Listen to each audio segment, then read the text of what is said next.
Hi, my name is Alyssa Miller, and I love to talk about movies. And today we are talking about Wicked. I love a movie musical. I know, the girl who did show choir all through high school and also dated a guy who, yes, did play Lord Farquaad in our production of Shrek the Musical, loves this genre. I live and die for a movie musical, no matter how good or how bad it is. In every movie musical, there's always one moment that absolutely hits, and I live for that high. Wicked is probably my most highly anticipated movie of this entire year, simply because I love Ariana Grande's voice and charm, and I will live and die for Cynthia Erivo. It's been a wild ride and a stint in development hell to get this movie on the screen, and the result was something that digs deeper into the very surface level politics and otherness featured in the stage production. I know a shocking amount about this musical without ever seeing it, so I had to watch the Broadway version before going to see John M. Chu's version of this movie that turned into 2 hours and 40 minutes, and it's only part one. Does that mean I flew all the way to New York to watch my first Broadway show ever? No, I don't have that kind of time or money. Instead, I went to the public library and I watched a version of the stage show that they had there. We love physical media, to help me prep for Wicked. And oh boy howdy, I have some just general thoughts about the Wicked extended universe. But before we get into my spoiler-free review, I would really appreciate it if you could leave a like, comment, and subscribe.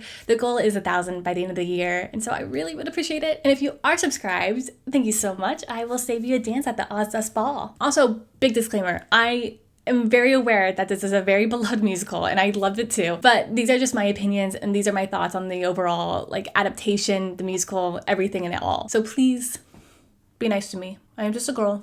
And without further ado, let's get into it. For the uninitiated, Wicked is an adaptation of Wicked, the stage production that debuted in 2003, which is a loose adaptation of the 1996 novel by Gregory Marquis, which is based on L. Frank Baum's 1900 novel, The Wonderful Wizard of Oz, which was adapted into an iconic 1939 film. Got it? Good. Wicked is essentially a prequel to The Wizard of Oz. In this story, we get to see how Elphaba becomes the Wicked Witch of the West and how her friendship with Galinda, or Glinda the Good, kind of develops and changes through, well, debauchery. I wouldn't say debauchery. I would say just political uprising, civil unrest, eco-terrorism, you know, just the girly things. If you want a great breakdown of the musical and the entire lore behind it, Ashley Norton has a killer video that is so good and totally worth your time watching. I am deeply obsessed with her videos, so check it out after this one. From the moment Wicked hit the stage in 2003, it dazzled audiences with its steampunk-inspired stage sets and iconic divas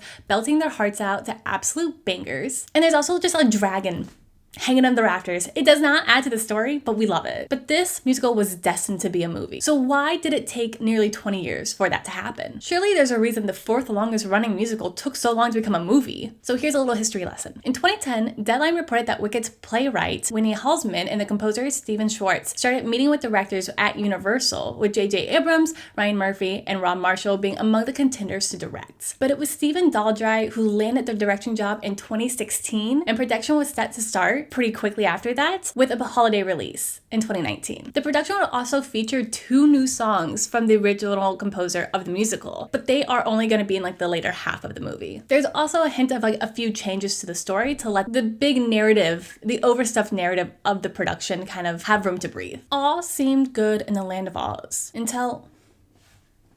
Did you guys hear that? It sounds like a bunch of cats singing about the Jellicle Ball. That's right. In 2019, cats got the holiday slot. Everybody was so excited to see Cats, right? Well, with Cats having the holiday release window in 2019, Wicked was unfortunately pushed to the next year. So now its release date was December 2020, and then Cats was released into the world, and we all cheered. No, in fact, the movie was a devastating bomb that I'm pretty sure Taylor Swift, who plays Bomb Ballerina in the movie, references the entire awful acting choice that she made in my personal favorite album, Evermore, and my personal favorite song, Evermore. The events of C-Day sent a ripple effect through Hollywood, and everyone wanted to take a big beat after that train wreck. I don't know if that's the right word for it, but this meant that Wicked's release day got pushed again to 2021. Also, I don't know if you know about 2020, but we don't really talk about it anymore. But the events of that pushed the movie back even further. Actually, the production of Wicked was halted just like a bunch of other movies, and it was put on an indefinite hiatus. With a very bleak future, Daldry left the project, and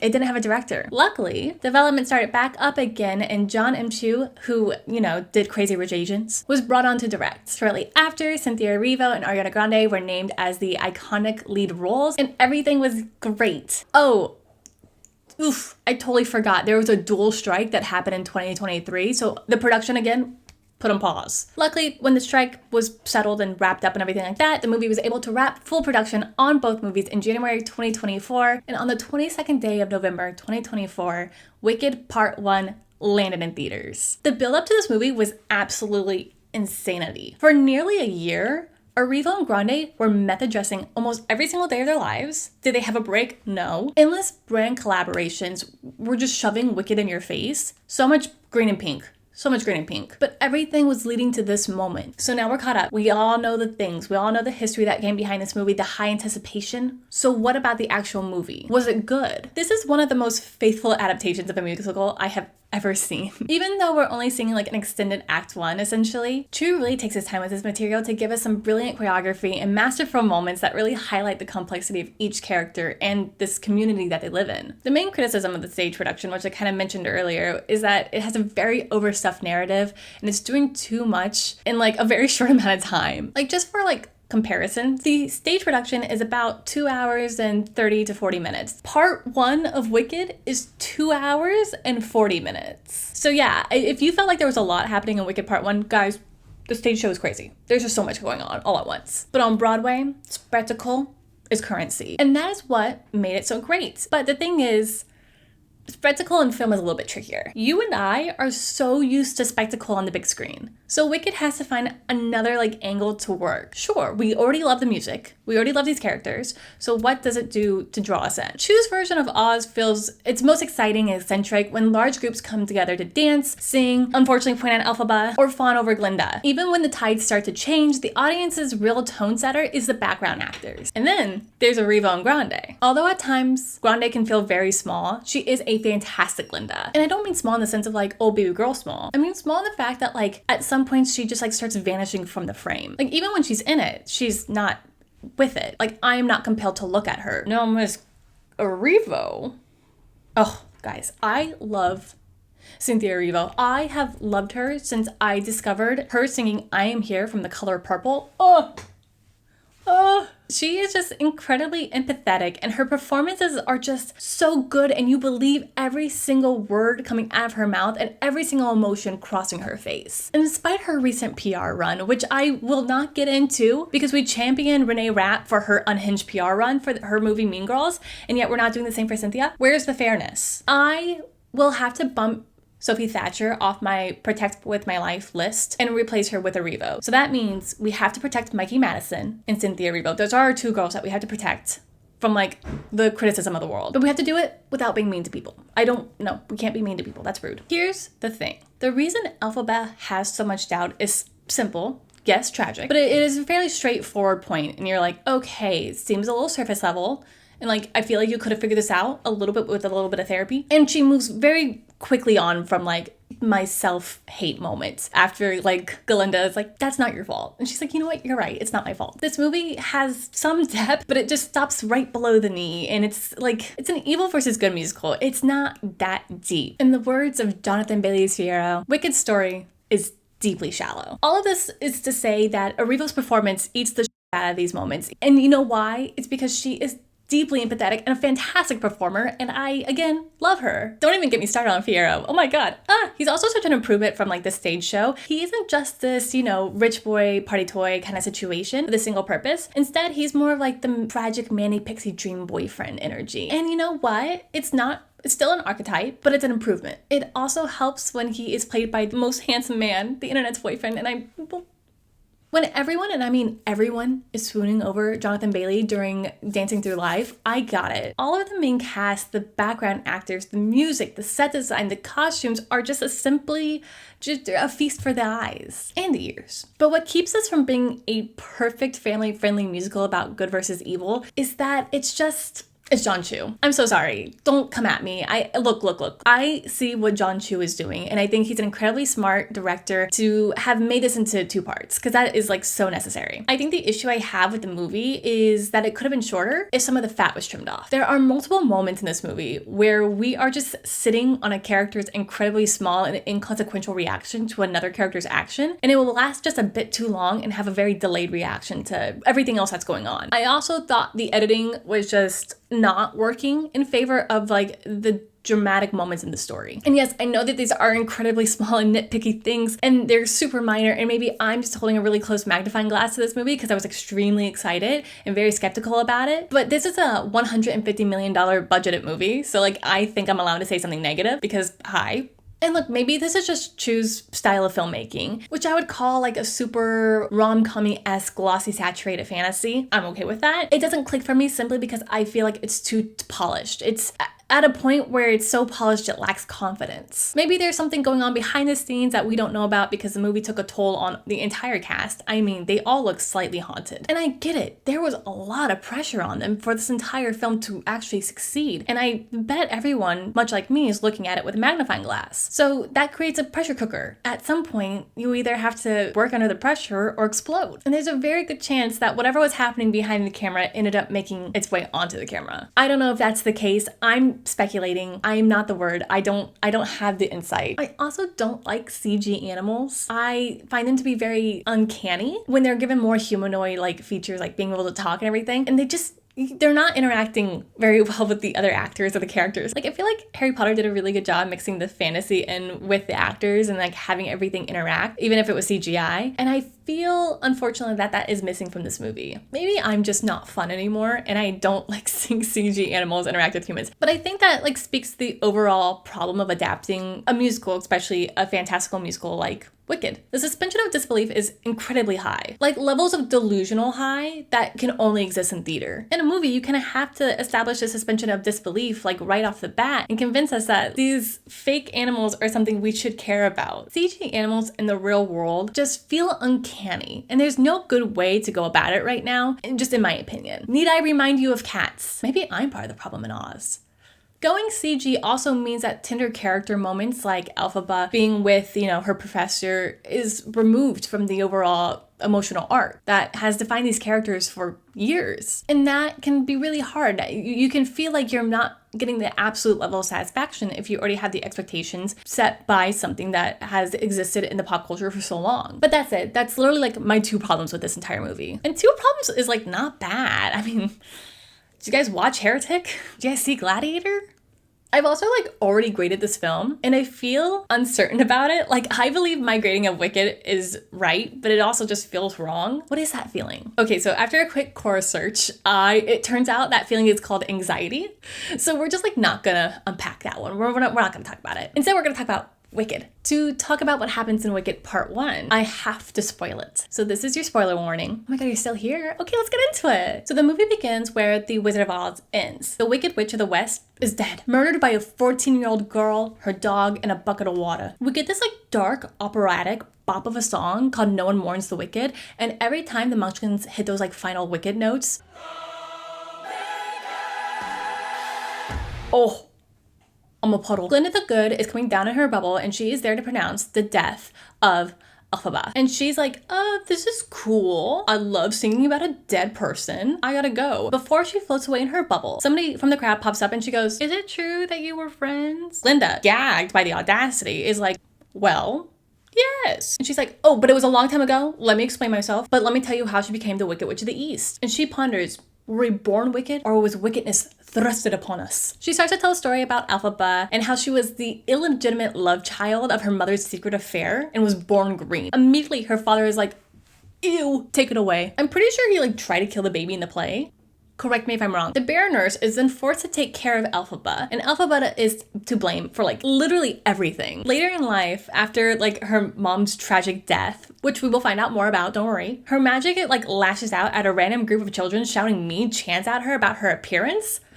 Children are so mean. We also briefly meet Nessa Rose, Elpha's paraplegic sister, who is adored by their father, probably because she's not green. Flash forward, and the youth is off to Shiz University. A boat filled to the brim with luggage is arriving to the stunning university by the lagoon, and sitting on top of the luggage is Miss Galinda. Grande is playing Galinda with such goofiness and charm and just absolute joy that it's really showing off her inner theater kid, and I am so happy for her. Following behind her is Miss Elphaba, her sister Nessa Rose, and her father. And when Elphaba steps on shore, ooh, everyone notices her. They're like, as Galinda is enjoying greeting everybody and joining in with the random choir that's greeting everyone, Elphaba walks up behind her and everybody is stunned. Elphaba goes through the motions. She's like, no, I didn't eat grass, blah, blah, blah, blah, blah. Get some new material. She's like, I am just green. There's no rhyme or reason for it. Get over it. Elphaba's dad is immediately pissed off that people are noticing his daughter, and they're just like, get back to the boat. And then they all say goodbye to Nessa Rose. Elphaba is not attending shiz, but Nessa Rose is. The father gifts Nessa Rose the mother's silver jeweled shoes as a parting gift, and Nessa Rose is like, I'm so excited to start my new life away from my sister. Everyone hates Elphaba because she's simply green. Elphaba's dad like tries to help Nessa Rose out, and she's like, Dad, I'm not your little girl anymore. And he's like, got it, good. Elphaba, go with her. So Elphaba has to go make sure her sister is fine. And she does this simply because she doesn't want to disappoint her father, who's already like deeply disappointed in her. So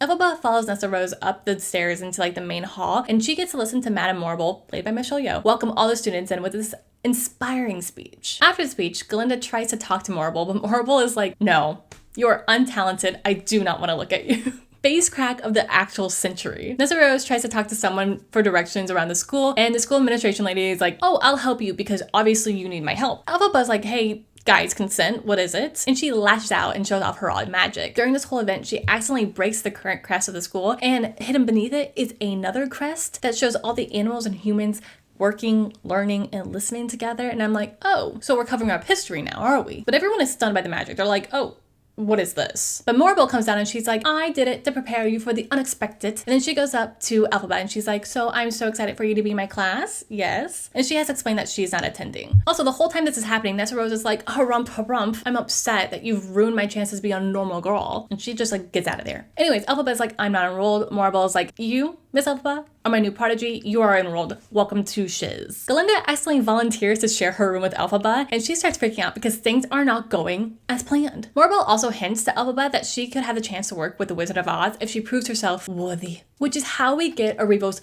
first stunning performance, The Wizard and I. Oh my God. Guys, this song had me in literal tears. Arrivo runs across a wheat field and stops at the edge of a cliff and then just belts her damn heart out, and I'm like, oh, I love a belt from a mountaintop kind of moment. It really is everything to me. See the wiggles? Also in this song, we kind of see that Elphaba has this ability to see a bit of the future a little bit. It's not important now, but it'll be important later. But basically all she sees is like people cheering, and they're like, that's for me. People are gathering just to celebrate me. She also is very excited because if she meets the wizard, there's a chance that he could turn her skin to a different color that's not green, and she's like, I want that. Elphaba and Galinda formally meet in their shared bedroom, and they are roommates. And they were roommates. And the ladies are immediately fighting. The tiff over the space ends when Galinda is like, Elphaba, I know it was you. I know that whole like magic spell that happened down there, that was you. And Elphaba's like, I'm upset. But this is all proving that Galinda is just like kind of jealous that Elphaba's already in with Morrible, and she's like, I want that, and I can't have it. Then we get one of my personal favorite songs of the entire show, which is What Is This Feeling? Oh, the choreography. It hits. Also, Arrivo's and Grande's voice just like are so well together. I love it. It is my own personal brand of heroin. Nobody talk to me. I love it. Time passes and we get to join the gang in a history lesson. Dr. Dillamon, who is one of two animals teaching at Shivs, is walking into the class, and guys, I hate to say it, I hate CGI animals.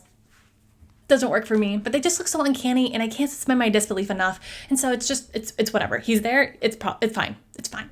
The gag is that he can't say Galinda's name because he's a goat and they don't have front teeth. I learned something, did not know that was a thing. And so he keeps calling Galinda Glinda. And you know, guys, she's not thrilled about it, but it's life. And to be fair, Elphaba does call her out, and she's like, there are more important things in this world than your name. And I hate to say it, Dr. Dimlin is like, she's kind of right. He's giving this lesson about like just the existence of animals in Oz, and then he flips over the chalkboard and someone wrote in what I assume was red paint, animals should be seen, not heard. Guys, that's a hate crime. Rightfully upset, Dr. Dillamon dismisses class and everyone leaves except for Elphaba because she is an ally. And she's like, I am here to support you. Tell me what you need. Later that night, Miss Elphaba sees Dr. Dillamon sneaking out and she follows him. Where is he going? Turns out he has a secret organization of an animal rights group, and they're talking to figure out like what is going on in Oz. It turns out that a ton of animals are being stripped of their civil rights, are disappearing from the public eye, and are losing their ability to talk. One of the members is scared, obviously, and he's like, I have to leave Oz, which brings us to question, where's he gonna go? Is Oz a country, or is it like a world? Like, is it a planet? Also, is Oz in our world? It just has so much, I don't know. I don't understand. The world building is there, but it's just not like there. Elphaba ends up accidentally breaking up the party and tries to comfort Dr. Dillamon by saying that the wizard will fix everything if she is able to get powerful enough to go meet him. Dr. Dillamon is like, thank you. Now leave. On the walk home, Fiyero shows up and almost kills Elphaba with his horse. Elphaba immediately is on the defense, and he disarms her so quickly. He's just like, and what about it? But Miss Elphaba is not here to date. She is trying to meet the wizard. The next day, Galinda hears that there's a hot new bachelor entering the villa, and she is ready to snag herself a husband. And she is flirting the Boots house down when it comes to Fiyero, and he is smizing back at her. In the library of all places, Fiyero's like, we should go dancing. Let's dance. And Galinda's like, why yes, I would love to. And Baka's like, I would also like to go. And she's like, who is this? But Galinda only has eyes for one man, and so does everybody else. Everybody wants to fuck Fiyero. Like, guys, I mean it. Like Galinda, Boeing Yang, the girls, the gays, the straights, the olds, everyone wants to bang this man on sight. And I, again, get it. But Galinda needs to lock it down. And Bak is creating a bit of a problem. So she tells him to go ask Nessa Rose to the party since no one else is going to ask her. And yes, Galinda is a master manipulator, but we can't hate her for that because she knows how to work a crowd. And plus, Nessa Rose is like absolutely ecstatic that she's going dancing with a guy tonight. It's her first date out. Like, that's a big deal. And she tells Elphaba this, and she's like, God, Galinda is just a saint and she deserves everything because she's just so nice. And Elphaba's like, fine, whatever. I'll be nice to her, whatever. Sure. Back in their shared room, Galinda's getting ready, and Boeing Yang character finds this pointy hat, and he's like, ew. And unfortunately, black is not Galinda's color, and she hates it, and it got it. Like, it's not that bad of a hat. I would wear it. I think that would look nice. Yes. But Galinda ends up giving it to Elphaba as like a cruel joke on her, and she says, hey, meet us at the Ozda Spa. And Elphaba's like, okay, maybe Galinda isn't that bad. Maybe she's actually a real one. At the Ozda Spa, Madame Marvel shows up and she's like, hey Galinda, here's your learning wand. I guess I'll tutor you. And Galinda's like, oh, you finally noticed me, thank God. And she's like, no, to me you are nothing. But Elphaba insisted that you join us and I need that hoe by my side. So you might want to thank her when she arrives. And Galinda's like, what do you mean arrive? Shocked, Elphaba is walking in with the hat on and everyone's like, oh, that is not the fashion choice of the year. Everyone's laughing and pointing at Elphaba as she walks in, but she holds her head up high and dances through those tears that she is fighting back. And girl, I get it. As a Cancer cusp Leo, I get it. Galinda also swallows her pride and realizes that she's been a bit of a bitch, and that's okay, but there's a time and a place. And she goes and dances with Elphaba, and finally everyone's like, okay, I guess we should put our prejudice aside and accept Elphaba as she is. Maybe she's not that bad. Later that night, early in the morning, the ladies are back in the room gabbing it up and talking about their traumas. One thing you don't know about women is that we love to get together and just gab about the most shameful moments in our entire life and cry with our best friends because that is love. Galinda reveals that she is going to marry Fiyero, even though he does not know it. And Elphaba's like, yeah, my secret is that I'm the reason that my dad made my mom eat a bunch of poisonous flowers, which caused Nessa Rose to come out early and handicap her and also kill my mom. And then Galinda's like, oh, that's not your fault, honey. That's your insane dad's fault. It's a very beautiful moment that is just very loaded with like some queer undertones, and I'm kind of into it, but it's all followed up by popular and a makeover montage. I love it so much, and Grande is at her absolute best in this moment. Back in history class a few days later, Dr. Dillamon comes on and he's like, guys, I am being silenced. I am no longer permitted to teach at this university. And he is then forcibly removed from the classroom by guards. What in the George Orwell is going on? The new human professor comes in, and for some reason his first lesson is on the history of the future. And he's like, here's my new invention called a cage. He explains that the cage is meant to prevent animals from learning how to talk, and that pisses Elphaba off. She's like, oh, no. Outraged, she sends a bunch of poppies that she originally bought for Dr. Dillamon into the air, and it knocks everybody out except for her and Fiyero. Sometimes you know when you see a name and you just don't say it right. Fiyero. I got it. I'm gonna keep saying Fiyero. He's gonna disappear soon. So whatever.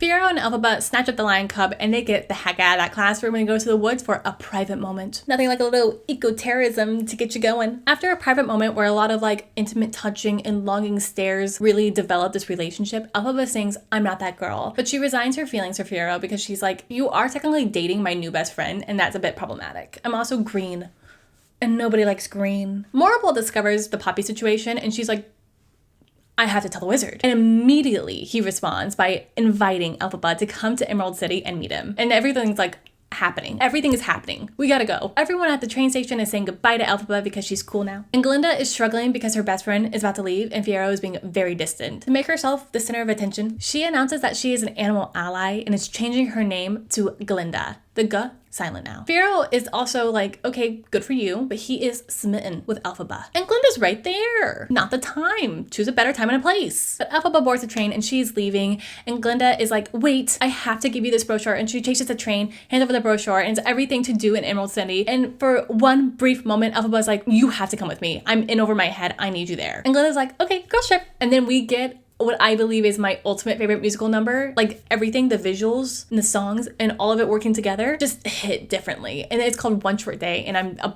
deeply obsessed. Like, it is my new personality, and I hate to tell you this. Basically, through the entire number, the girls are just living it up in the city, and everything is green and pink because, you know, pink goes well with green. And then Adina Menzel and Kristen Chenoweth are there as street performers. I cried! For those unfamiliar with, like, the legacy of Wicked, Menzel and Chenoweth are, like, the original performers of Elphaba and Glinda, and so it really launched their careers, and this was, like, a major iconic moment that's super fan servicey, and you know what? I don't care. I ate it up. I was like, this is for me. Everyone gasped. Everyone was shooketh. We also learned about this magical book called The Glimmery, which only a very powerful sorcerer like the wizard can read. But we don't have time. We don't have time to soak in this information. We gotta go meet the wizard. When Elphaba and Glinda meet him, it turns out to be just some dude. And he's like, ayo, what up? Let me show you my dreams. He shows them this dream of like connecting all of Oz with this brick road, but he just doesn't know the color yet, you know?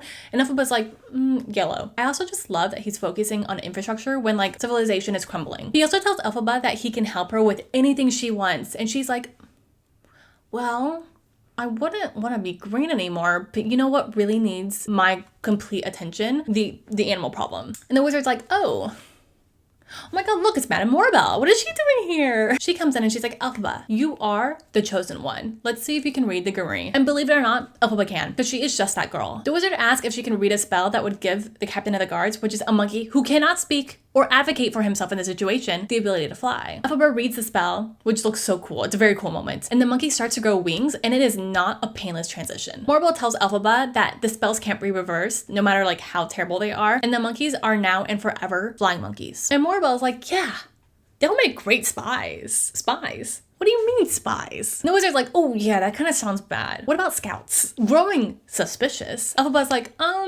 hey wizard, read a spell from this book. Turns out, he can't. Face crack of another century. Guys, 2 face cracks in 1 century, that's too much. Turns out, guys, that the wizard is a fascist and is behind the reason why the animals can no longer speak. It's because the entire country isn't doing well and the wizard is losing power, so he made the animals the target of like all the hate in the world and says that they are responsible for everything that's gone wrong. Fiction is crazy. Surely that will never happen to our country, where the minority groups are being scapegoated simply because they are not to the traditional norms established by the puritanical who came to colonize this country, right? Elphaba's like, ooh, so I'm the most powerful person in this room. Got it. And she steals the book and runs. Morabelle tells Glinda to like finally be of some use and go get her friend. She also sends the flying monkeys out to go get Elphaba, and for some weird reason, we get this like unnecessary slow-mo of Michelle Yeoh just like turning around. Okay, choices. Morabelle and the wizard also then make a public service announcement to all of Oz that is like essentially a smear campaign against Elphaba. And they're like, okay, I will say it's an iconic speech, but at the end they punctuated by going, she is a wicked witch. Guys, they said it. And like everybody in Oz hears this. Fiero's like, oh, that's bad. That's bad news. Nessa hears it and she's pissed off because her social life is like absolutely ruined now. And then her father dies of a heart attack and she's like not even like cognizant of it. She's just like, but what about me? And Glinda is trying her hardest to be so positive and also deeply naive about this entire situation. And she's like, you can still be with the wizard if you just say sorry. Glinda, my love, I'm so sorry, but Elphaba is like not in the wrong. Elphaba knows this, and this is how we get defying gravity. During this, Elphaba enchants a broom so it can fly. And at one point, Elfie's like, hey, Glinda, you should join me on my upcoming eco-terrorism journey. But Glinda can't do it. So instead, she gives Elfie a cape, and Elphaba's transition into an iconic witch, like the iconic version of the Wicked Witch of the West, is completed. The guards enter the tower that the ladies are hiding out in and snatch up Glinda. And they try to capture Elphaba, but she jumps through a window and starts plummeting down to the ground. And then she sees a younger version of herself reflected in the buildings as she's falling to the ground. And she reaches out her hand because she has finally healed the wounds of her inner child. And now she is determined to protect that inner child. And you know, those who have always accepted her. Catching the broom. Elphaba is now flying through Oz, absolutely belting and wrecking the flying monkeys that are chasing her. And first of all, everyone has learned to fly so quickly in this, and I'm proud of them. And now we are at the end, so listen up, sit down, listen. Elphaba returns to the top of the tower, and she's belting her heart out, which spikes a power outage throughout the entire land of Oz. And then she does that iconic, oh wow! And then she flies away Superman style and breaks the sound barrier. Cut to black, title card, to be continued, the Wicked Part 1. Guys, we did it. We got through the entire plot of the Act 1. It's just so good. I love it, despite that the pacing and the blocking can really like take me out of moments. But I really love it. I think there's a lot of strong performances, mostly Revo. I will watch her forever. Give me a supercut. Somebody give me a supercut of every great moment she has in this movie, because I need it. If this movie was tighter and more confident in what it was doing, I would give this movie like an A minus, but unfortunately this movie gets a strong B plus. And I really think it's just because like we start to lose energy towards the ends. And I think it's because like the musical numbers really have a lot of energy and we just start to lose that energy between each song. And I don't think that's what makes a good movie musical. But overall, there's something about this movie that like really works. Is it perfect? No. But for Hollywood and their recent run of bad movie musicals, Wonka, I'm okay with it. But if you made it all the way to the end of this video, thank you so much. I would love to hear your thoughts and your relationship with Wicked and your viewing experience of this movie in the comments below. You could also leave a like and subscribe. That really does help me out and encourages me to keep talking about things I deeply, deeply love. But until next time, my fellow Aussians, goodbye.